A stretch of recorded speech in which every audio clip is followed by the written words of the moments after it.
What's happening? What's happening? What's happening, blues people? I'm gonna take a little bit of your Monday evening to discuss some things.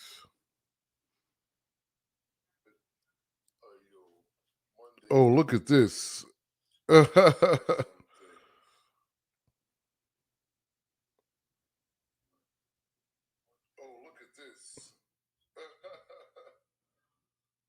You're not supposed to hear that, guys. I was trying to share it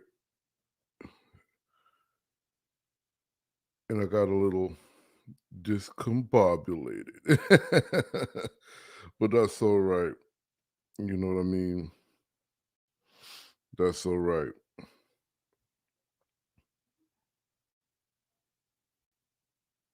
All right. So let's get to it. Let's get to it. All right, let's get to it. Let's get to it. Today's show, African American folklorists, blues people narrative, because you know that the blues narrative lives with the African American folklorists magazine. The blues narrative lives with Jack Dapper Blues, and we're going to talk about it today. And if you're riding with me, you know, don't be afraid to comment. Don't be afraid to ask questions because there's a few things that we have to discuss this evening. One of the things, well, you know what? Let me rephrase that. It's not that there's a few things we have to discuss, it's one specific thing we have to discuss that encompasses a few things. The importance of telling your own narrative, the importance of someone of said folk group, tribe, community, family, culture, heritage, telling the story. Again, and I say again for those who've heard me before, listened to me before, rode with me before. For new people, this is the first time you're hearing this.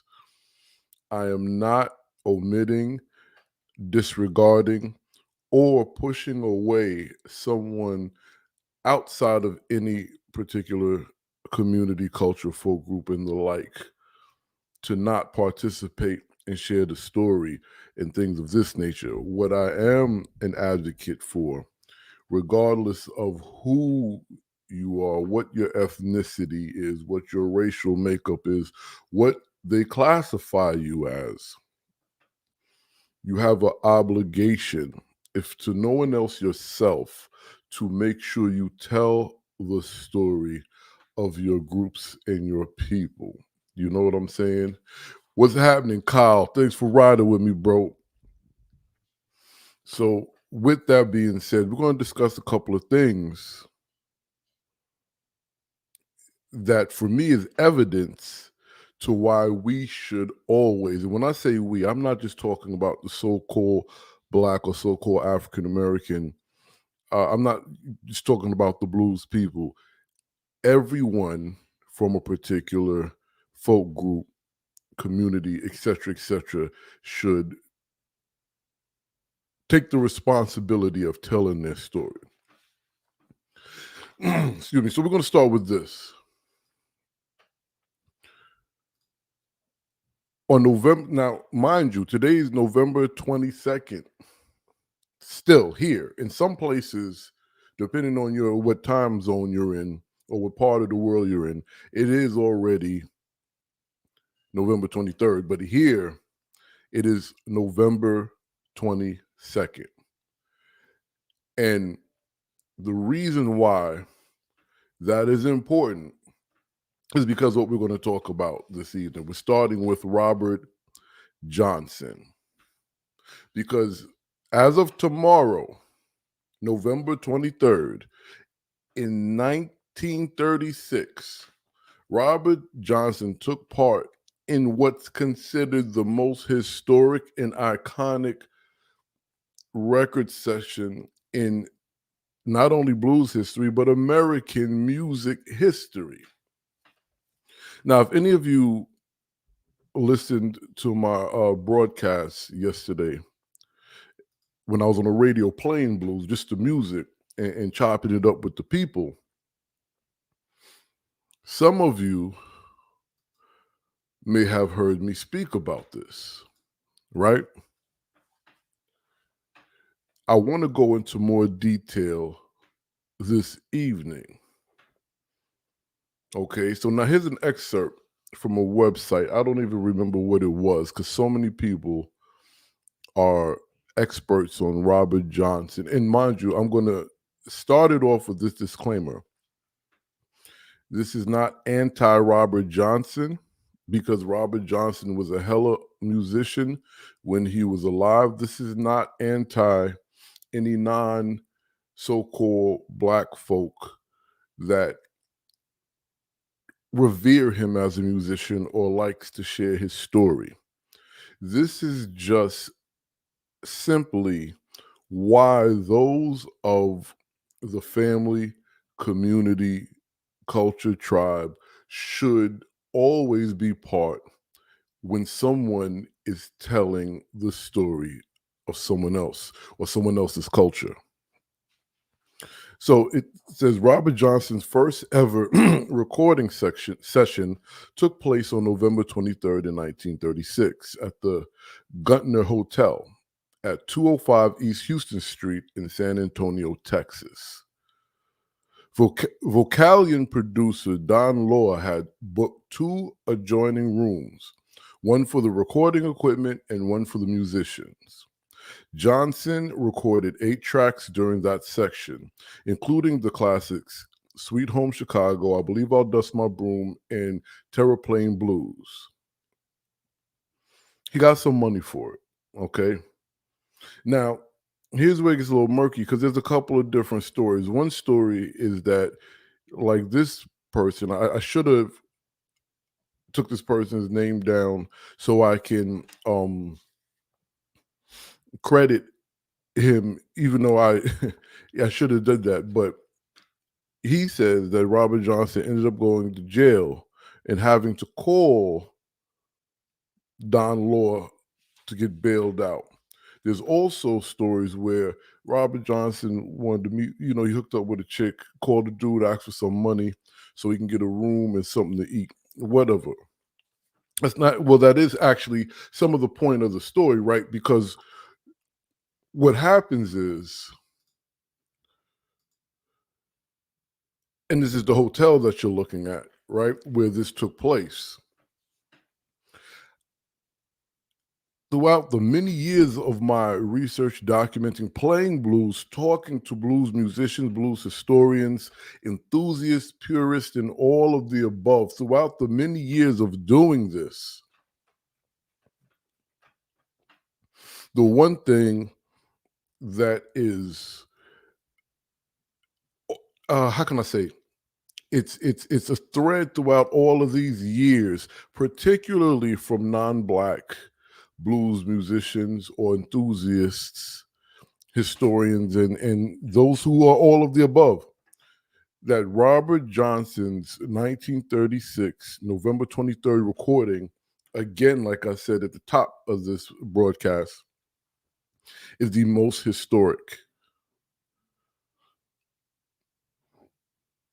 That is false on so many levels. Just like the PR stunt of him selling his soul to the devil to have a phenomenal or extraordinary musical talent or gift. Now, as a folklorist and just a person who is inquisitive and likes investigating things, you know, I will never say that spirituality or mystics in religion, black magic, voodoo, witchcraft, Christianity, all these things, you know, what's it, supernatural, for lack of a better term. They all play part in black tradition. They all play part in the blues. They all play part in pretty much everyone's folklore and culture. So I say that to say I'm not saying there is no level of supernatural in these men and women's lives. What I am saying is because someone got and owned the likeness and the music or intellectual property of Robert Johnson, that person is at liberty to perpetuate whatever story he wants. I'm looking around for this book because I was talking to my brother the other day and I was telling him about this dude. And I think I took the book out of the room because I wanted him to get the book about Lawrence uh, uh, Gerbert, I think his name is Gerbert. Matter of fact, let me take a look right here. You hear me going through my books, and the reason why I'm taking a look over here because like I told anybody who saw any of my other lives, the other live I did the other day, I have the copy of the Journal of American Folklore, which I was honored and blessed to write a couple of pieces in and be written about. But I actually did a book review on this particular piece, and I want to get the name right so you guys know who I'm talking about and why it's important. So the name of the book, first and foremost, is A Sound History, right? And it's about Lawrence Gellert. That's his name. Forgive me, Lawrence Gellert. Black music, black musical protest and white denial. Look that up, and I may refer back to that as we're having this conversation because, and there's a few books. There's also a book, Blues, Black Voices, White Visions. Now, again, this is not about black and white, but this is about who tells the story and why ethnographic and folkloristic tools are extremely important. Why getting the story from the people, especially if you're of the people, is important. So, getting back to Robert Johnson, right? That he's alleged to be the epicenter of what blues is supposed to be. And this 1936 recording allegedly is the most significant recording in the blues. This is by some historian and enthusiast and purists version of the story. So let's talk about a few people that, for the most part, at least to me, and to some people that I've spoken with on and off air, are more significant than Robert Johnson, even though Robert Johnson did make history. I mean, he was an understudy, an underling of Son House, Charlie Patton, and Willie Brown. He predates Muddy Waters. So now we have a situation where Son House, Robert Johnson, and Muddy Waters have at least 2 to 4 of, if not the same, extremely similar songs, different renditions, started by Son House, picked up by Robert Johnson, and then passed down to Muddy Waters, all coming from Son House. So now, a lot of people revere Son House, and those of you who know me know I'm one of those people who love Son House. But why isn't he getting the same? How could I put this? Why isn't he the face of the blues the way Robert Johnson seems to be? Again, I'm not downplaying Robert Johnson's significant contribution. But if you listen to Walking Blues, if you listen to Preaching Blues, Up Jump the Devil, these are Son House songs. Outside of Son House, outside of Charlie Patton, we can even not even Rube Lacey, who put Son House on. Let's talk about it's because see, but this is what I'm saying. This is what I'm saying, brother Kyle. They're running a story of selling his soul when Tommy Johnson predates Robert Johnson with this story. Or better yet, the person who I was about to start talking about, brother Peetie Wheetstraw, William Bunch. Now, hands down, Peetie Wheetstraw, alongside of Memphis Minnie, has the largest musical catalog. Mind you, Peetie Wheetstraw died in 1941. Peetie Wheatstraw died in 1941. Why is that important? Because that is about what, 4 or 5 years after Robert Johnson made these particular recordings that's been deemed the most significant recordings in blues. Peetie Wheatstraw had been recording way before that. Way before that. He died in 1941 when Son House made recordings. And if anybody who listens to Son House, his early work, this dude was amazing. As was, who's this? Sorry, y'all. As was Peetie Wheatstraw, as was Memphis Minnie, as was Mamie Smith, who recorded the first record to go platinum at the turn of the century. What, maybe 1910, maybe 1914, something like this. We're not even thinking about, well, of course we're not thinking about it because I didn't bring it up yet. Henry Thomas. Why is Henry Thomas important? Henry Thomas recorded, let's see. Now, you can also go to Spotify, iHeartRadio, Apple iTunes, or just, the website, or even the African American Folklorist newspaper like page to access all of my archived and current podcast interviews and broadcasts, where you will hear a series, a 3-part series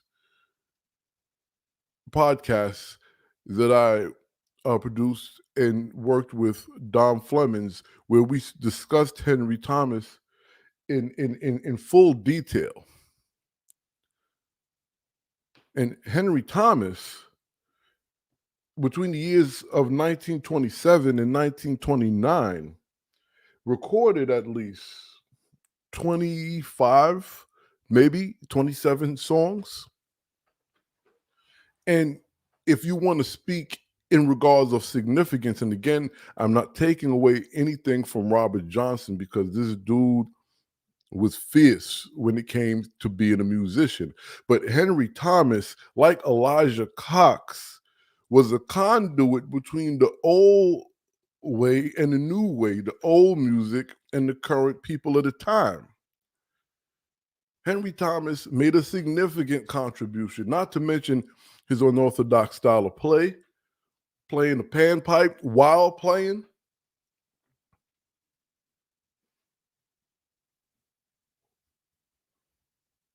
You see, we have to, and when I say we, everybody, if you come from, what is it, bluegrass music, which, the reality is majority of music that becomes pop music, popular music, stems from what's considered the African American. So, everyone has a traditional expression wherever their tribe, culture, heritage originates, and it carries with them. I'm not saying that, but a lot of American music predicated off of the Black experience, right? But even though bluegrass, what became known as country, what was known as hillbilly music, again, coming from a Black family of Kentucky and spreading out.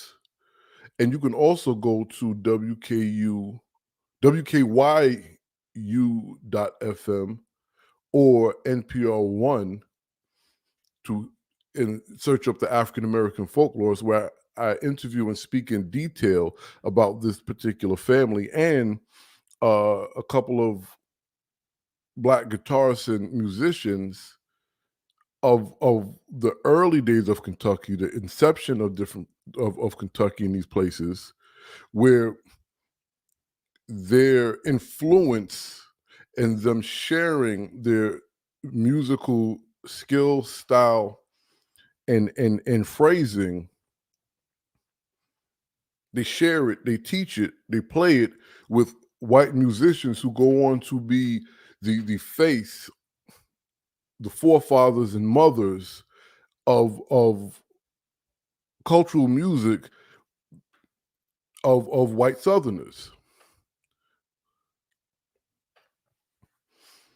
Now, with that being said, swinging back to the point, Robert, well, besides Robert Johnson, the reason why I brought up the particular statement I just said was because it doesn't matter what your ethnicity is. If you're just tuning in, it doesn't matter what your ethnicity is, your tribe, your culture, whatever. You have to make sure, if you don't want to document the story of your people, assist those that are not of your community, of your family, of your lineage, of your tribal expression. Do you understand? Because one, it'll be exploited.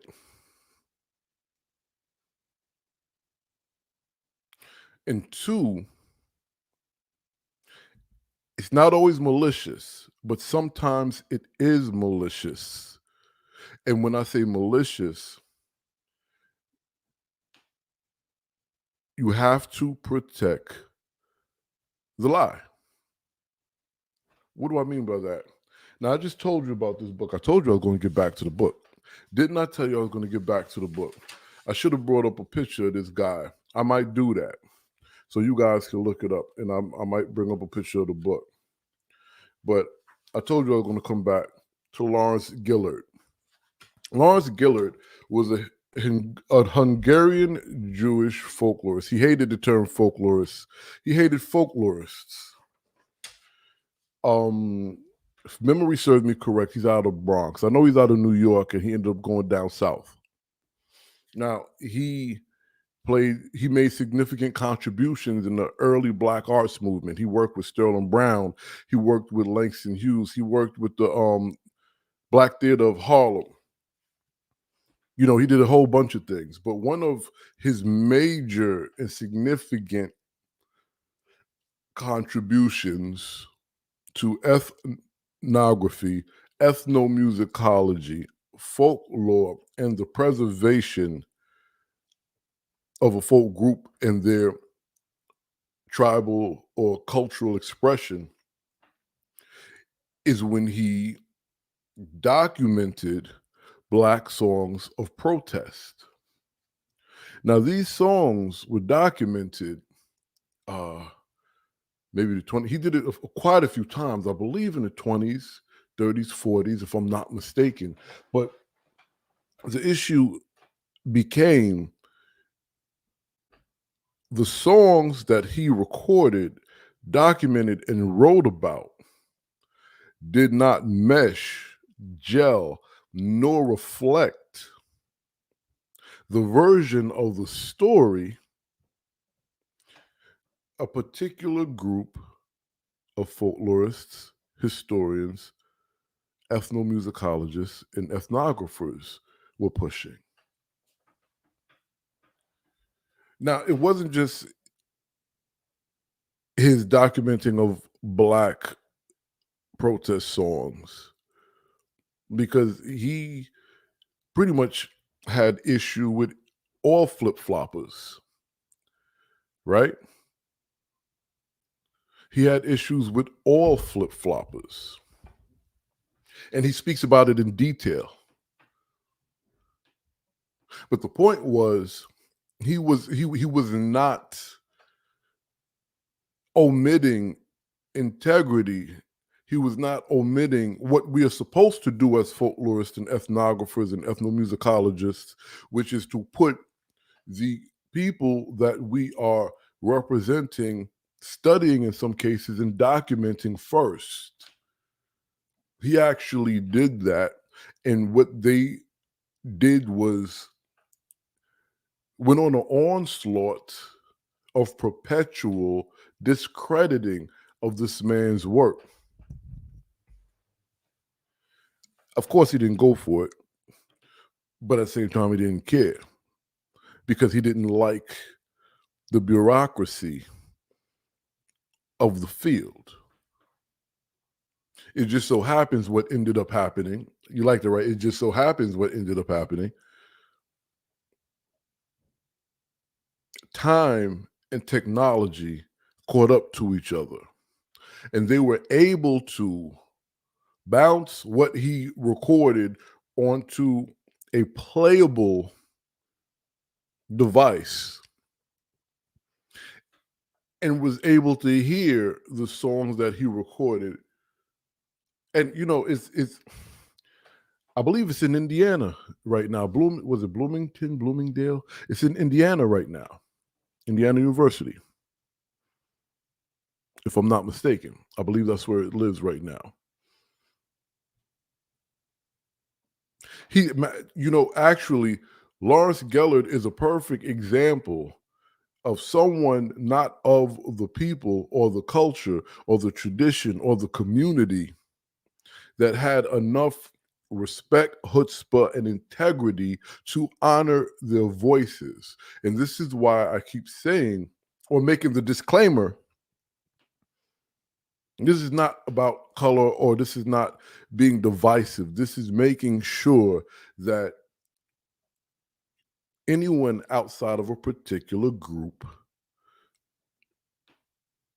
should take on the responsibility of preserving that story. And if you don't want to do that, make sure you are present, ever present, with someone who does take on that, who's from the outside. And in some cases, you will meet radicals like Lawrence Gellert. So now, going back to the story,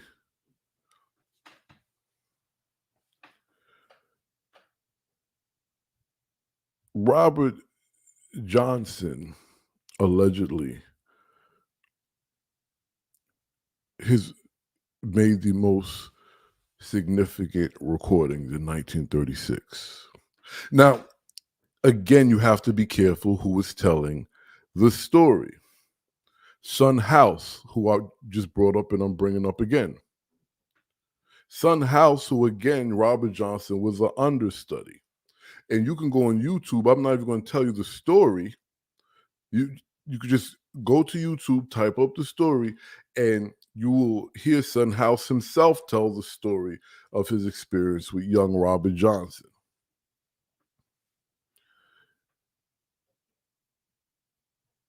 He was told on multiple occasions during the folk and blues revival how old he was.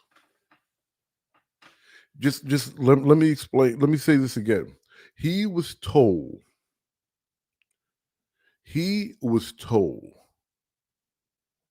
by young, bright-eyed, up and coming musicians, non Southern black folk that took to the music, that were invested in it, some um, exploitatively and some not exploitatively, some really who loved it, right?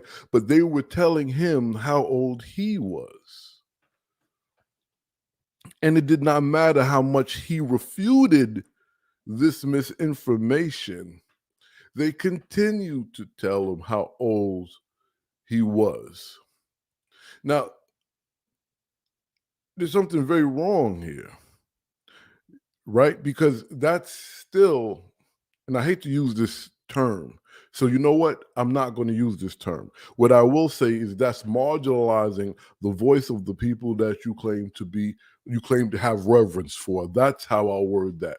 That's marginalizing the voice you claim to have reverence for. Now, I have a performance. A lot of you've seen it. I've performed it quite a bit from 2015 to about 2018, and then it kind of, because of personal reasons, I didn't perform it so much, but I did get a few in 2018 and possibly early 2019, if my memory serves me correctly. I've been waist deep in the research, y'all. But the name of this performance is called the Jack Dapper Blues Experience.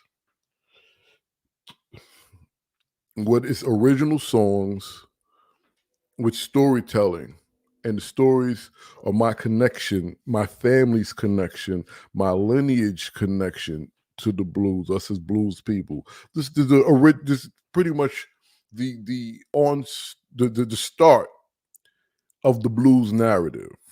Children of the Great Migration, right? I start, there's only two covers I do in this entire piece. It's all original songs with stories that weave the songs together and connecting present day blues people with past blues people. And remember, this is interactive. Y'all could chime in. Y'all could chime in and talk and say something, ask a question, or however you want to do it. So there's only two songs that I performed that are covers, and both of them are Sun House songs that are a cappella, is what people call it now, but call and response, field hollers, right? One is Grinning on Your Face. That's what I open with. And the last song I close, well, I don't close with that song actually. Just the last song before my closing song is John the Revelator. I close with a black spiritual, a field holler that I wrote with my family. And when they are with me for these performances, they perform the song with me, right? It's called, you know what? I don't know. What do we call it? Sometimes I call it I've been down, Lord. Sometimes I call it down, Lord. Sometimes I call it help me get on up, right? What's happening, brother? What's happening? Thank you, sir. Thank you, brother Justin. You know, there's different. I call it what I call it, depending on how we feel at the moment. But the point is, matter of fact, let me give you an excerpt of. So I go in. I sing "Grinning on Your Face,"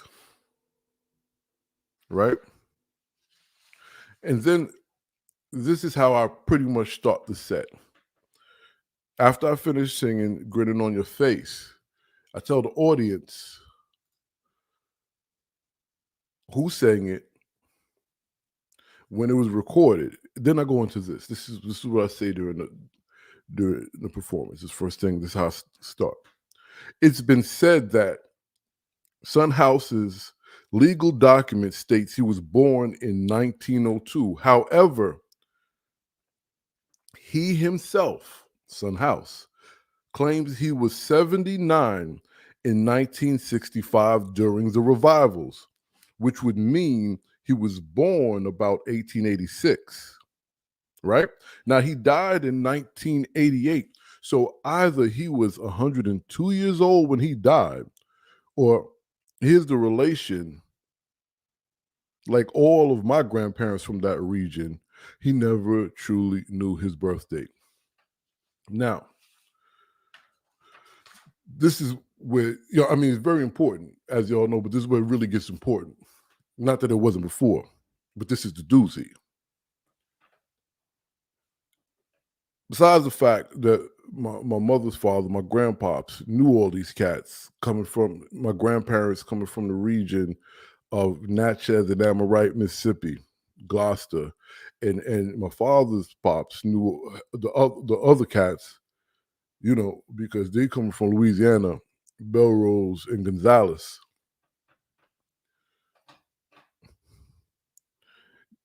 The documentation of their birth, like most indigenous people, passed down, told to you.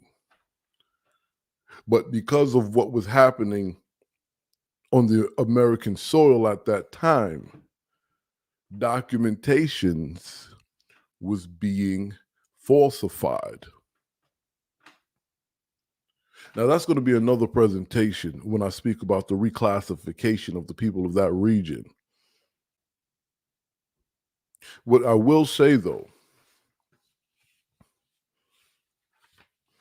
as they continue to tell this man how old he was, as he continued to tell them, that's not how old I am, this is how old I am, there could be a chance they both was wrong. Either way, the people telling him how old they thought he was were the ones in violation. Why is that a problem? Again, going to the root of this podcast.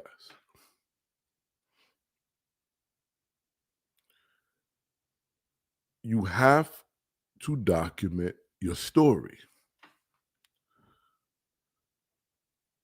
Again, some of these young guys, these young college students that revered these older Black musicians, they weren't, some of them really just loved the music, loved to be around them, and wanted to learn how to play, wanted to just be around them. There's nothing wrong with that. Some of them just wanted to document because that they were able to create an entire industry of ethnomusicology, of ethnography. The issue comes, and you can go to the American Folklore Society website, they explain it in detail. The respect of the interviewee, of the ones being documented, of the people that you're profiling, highlighting, however you want to word it, that comes first. Their well-being, their safety, their protection, and the honoring of their voice. Now, keep in mind, we're talking about different eras. So in 1936, in 1914, in 1842, in 1965, it was a different playing field. They worked to omit and discredit the voice of a pale-skinned Hungarian Jewish man.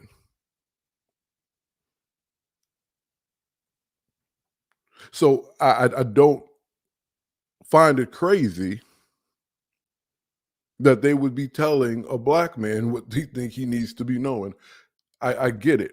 And this is, again, this is just reality. You understand what I'm saying? This is just reality. This is not a shot. This is just reality. When you go back and you read some of these documents and some of these transcriptions, you did there was a sense of entitlement, or they were dealing and talking to primitive people, and it wasn't just black people. And that was one of the biggest issues with those who are not of the folklore ethnographic world. Better yet, that was one of the problems John Wesley Work had with the Lomaxes. He wanted to document the progression of black expression, right? Not going backwards. Robert Johnson is someone that was in the right place at the right time. But the way white youth gravitated to him was because their lack of orientation to black culture. So his story was isolated. You know, I like how you worded that. Um, you know what? I'm gonna tell you something. And excuse me, it may sound like I'm disagreeing with you, but I'm not. You touch on a great point, and I'm gonna tell you why you touch on a great point, brother Kyle. Think of um dang, I just thought of his name. Um man, so I can't think of this artist's name. He was a white guy. Um Buddy Holly.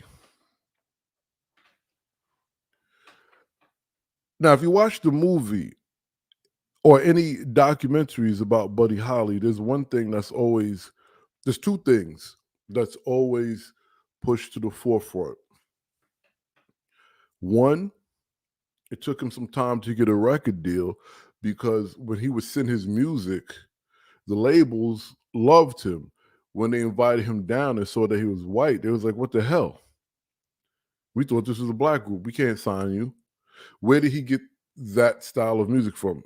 And this is not talking about appropriating, right?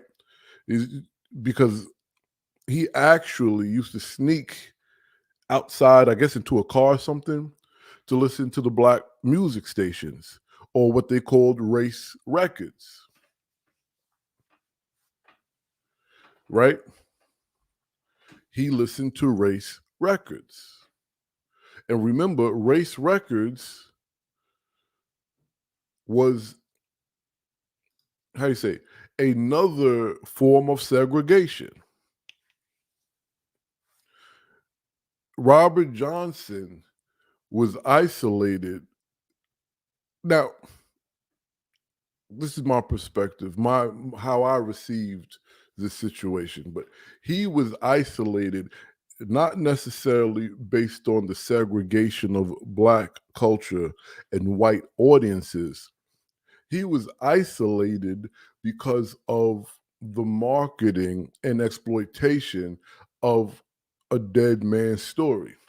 And you know something, I hate to say it, but a good buddy of mine, Professor Harp, has been trying to link me with, I believe Miss Ann is her name, Miss Annie, Robert Johnson's relative, who just wrote recently, not just, but recently wrote a book about him, and kind of correcting or putting in the proper context his story. I need to take a look at that.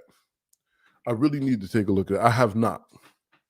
And I don't disagree with what you're saying, because they were able to isolate his story to a particular, yes, so I'm agreeing with you. They were able to isolate his story to a particular group of people, making him the catalyst of these audiences searching for the blues, which is similar to what Homegirl said in the book, um, Blues. Matter of fact, I hate doing it. I read that book so long ago. I use it as an example, but I want to get her name. I know it's called Black Voices and White Visions, or White Visions and Black Voices. I just want to get her name so y'all know who I'm talking about and what you should be reading. You know, what y'all should, what you, when I say what you should be reading, when you want to, none of this, well, here's a better way of putting it. This is all convoluted, right? It's all convoluted, right? I think it's called the Blues, White Vision, Black Voices, White Men's Vision, Black Voices, something like this. If you guys remember, put it in the chat. I'm typing it in my computer right now. I got it. In Search of the Blues, Black Voices, White Visions. And she speaks about this. And the writer, her name is Mary Beth Hamilton. Is a very interesting read, and she speaks about this. But here's the real, now bust this.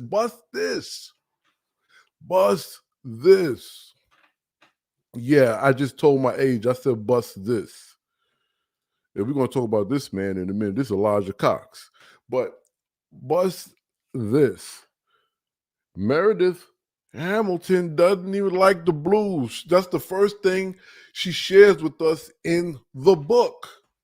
So what now when I say so what and why, when you read the book, she shares her story and how she got invested in this particular story. But here's someone who doesn't even like, identify, or care about the culture. She was into something totally different,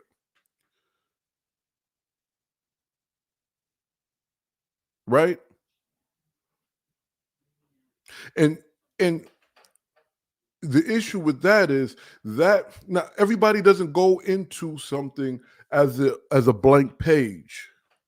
Most of us, including myself, go into something with the preconceived notions of our experience, or what we've read, or what we've done, or who we spoke to, or what we think we know about said topic.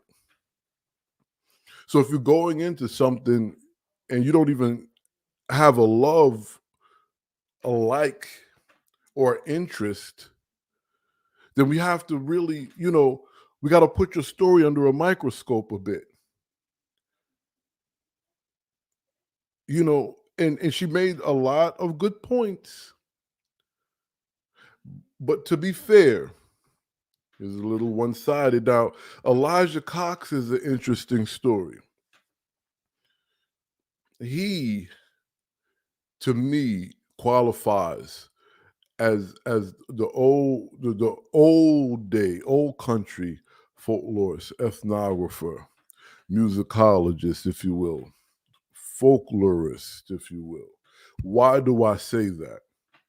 First and foremost, now you can go again to the African American Folklorist website, or you can put in the search African American Folklorist in Apple, iTunes, iHeartRadio, Spotify, and you can hear my piece on Elijah Cox. He's a very intricate part of the story. He was also part of the slave narratives, right? And you most of you know that the blues narrative, as we work this in real time, because I'm still working on it, it is the baton passed from the slave narratives. So they're born into slavery. We're children of the Great Migration. Okay. Now, with that being said, the irony is Elijah Cox was never a slave. He was born free.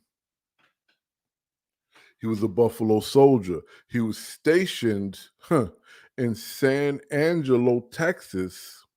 And where he was stationed during the war, he was stationed with ex-slaves who taught him songs that he carried from the 1800s, the mid to late 1800s, into the 1930s. He was interviewed in 1936, if my memory serves me correctly, and he was 93 years old. He has, I mean, look, he would be a legitimate source, a credible source. Now, again, this is not anti Robert Johnson. This is the narrative that was perpetuated around him that didn't come from his peoples like Johnny Shines, who always, as we say, kept it a buck. Another man, Howlin' Wolf, baby. Now, where do I start? I was told by someone who's a very great person, the epitome, the pinnacle of Howlin' Wolf's career, what he desired most, he got. That's what I was told. And do you know what that was? For him to perform in front of a white audience when the Rolling Stones brought him out. Listen, nothing could be furthest from the truth. Now, hold on. Hold on. Okay. How can I word this? To be fair, or better yet, in defense of the person who told me that that was probably told to them from somebody who took the idea or took the conflict or issue Howlin' Wolf had with not being recognized the way he should, and then they take that concept and say, well, obviously he means he wants to be he wants to be deemed great by white people, white audience, excuse me. But that's not what the issue was. The issue 1, 2, and 3 was the British invasion. That was one of the issues. The Eric Claptons, that was another issue. The fact that people, groups, bands like the Beatles were becoming bigger than life of their music, their style. That was the issue. It wasn't he wanted to perform in front of, or better yet, it wasn't that he thought he had made it once he performed in front of a white audience. We're talking about someone that admittedly stated he lack of education, but had the wherewithal to run his band like a business, collected taxes from his band members so when they weren't performing, he could pay them unemployment. So this guy was nobody's fool. Then he went back to school to get educated.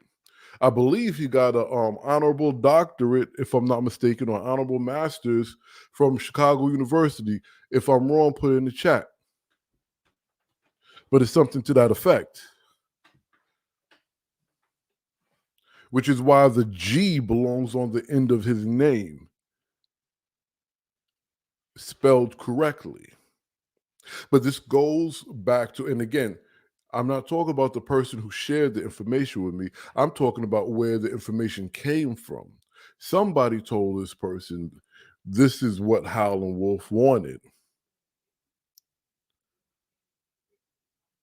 Now, until one of his relatives come forward and say that was the case, I am not ever, no. And this is what I'm talking about.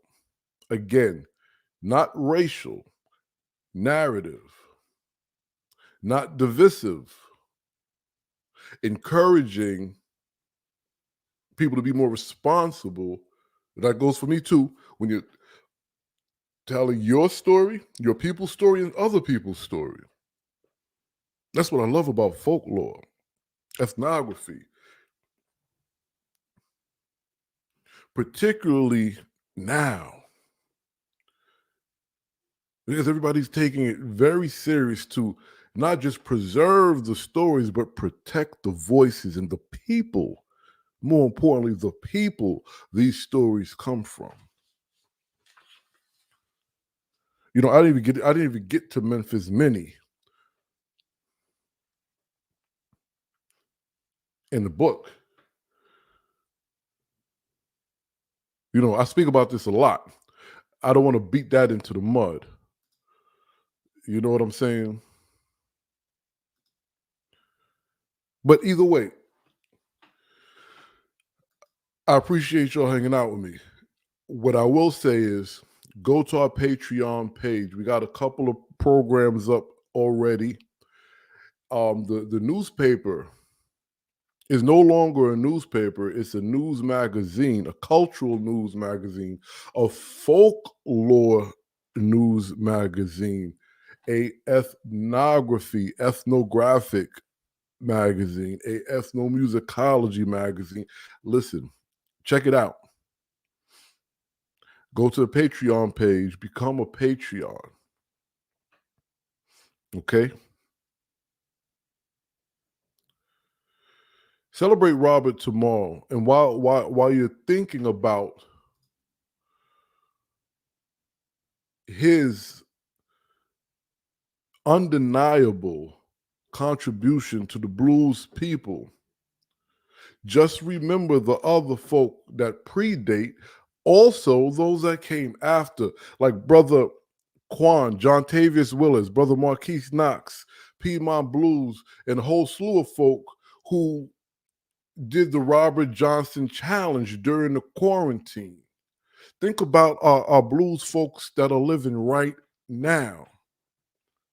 And better yet, don't just think about the musicians, think about the people that is represented in these expressions, because the expressions come from the people. That's why I always make the argument: blues, black spiritual, field holler, prison work songs. These is did I say black spirituals? Okay. Hip hop, rap. These are the closest things to the